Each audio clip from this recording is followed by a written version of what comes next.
এইয়া মই আজি আহিছোঁ আমাৰ নদী কাষৰ সৰিয়হ খেতি চাবলৈ। এইয়া অলপ অলপ ওলাইছে আৰু দেখিছেনে? এয়া ক'ৰবাত ক'ৰবাত ডাঠ হ'ল আৰু ক'ৰবাত ক'ৰবাত এইফালে সেৰেঙা হৈছে।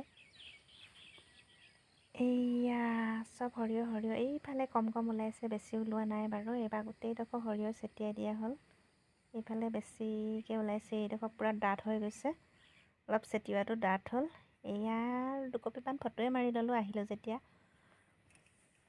তাৰ পিছতে আহিলোঁ এইফালে ধান খেতি চাবলৈ। আমাৰ ধান খেতি ৰুওঁতে কি অৱস্থা হৈছিল, পানীয়ে নাছিল, একেবাৰে সিঁচি কৰি ৰুইছিলোঁ। তথাপিতো চাওকচোন ধান কিমান ধুনীয়া হৈছে।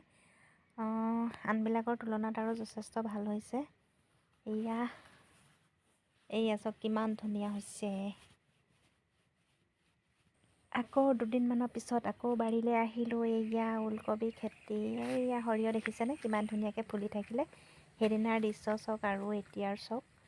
সেইদিনা চাওঁতে ওলাই আছিলে আৰু এয়া এসপ্তাহমানতে কিমান ধুনীয়া হ'ল। আৰু এইফালে অলপ আলু কৰিছিলোঁ, এয়া অলপ দেখাই দিছোঁ।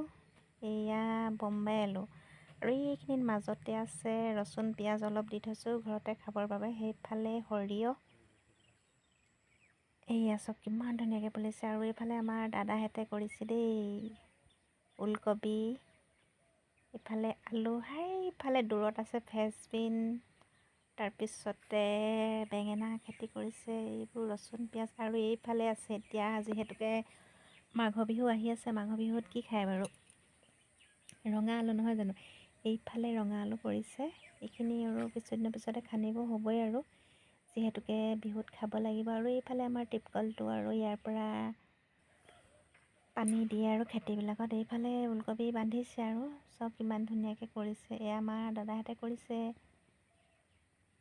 এইয়া সেইফালে এইবিলাক ফ্ৰেঞ্চবিন কৰিছিলে, এইটো বগাই যোৱা ফ্ৰেঞ্চবিনটো, মাটিতে লগাটো নহয়।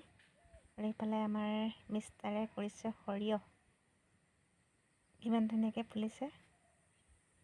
সেয়েহে ভাবিলোঁ দুকপিমান ফটো মাৰি আহোঁ। ফটো মাৰিবৰ বাবে আহিলোঁ আৰু এতিয়া ইমানেই, বাই বাই।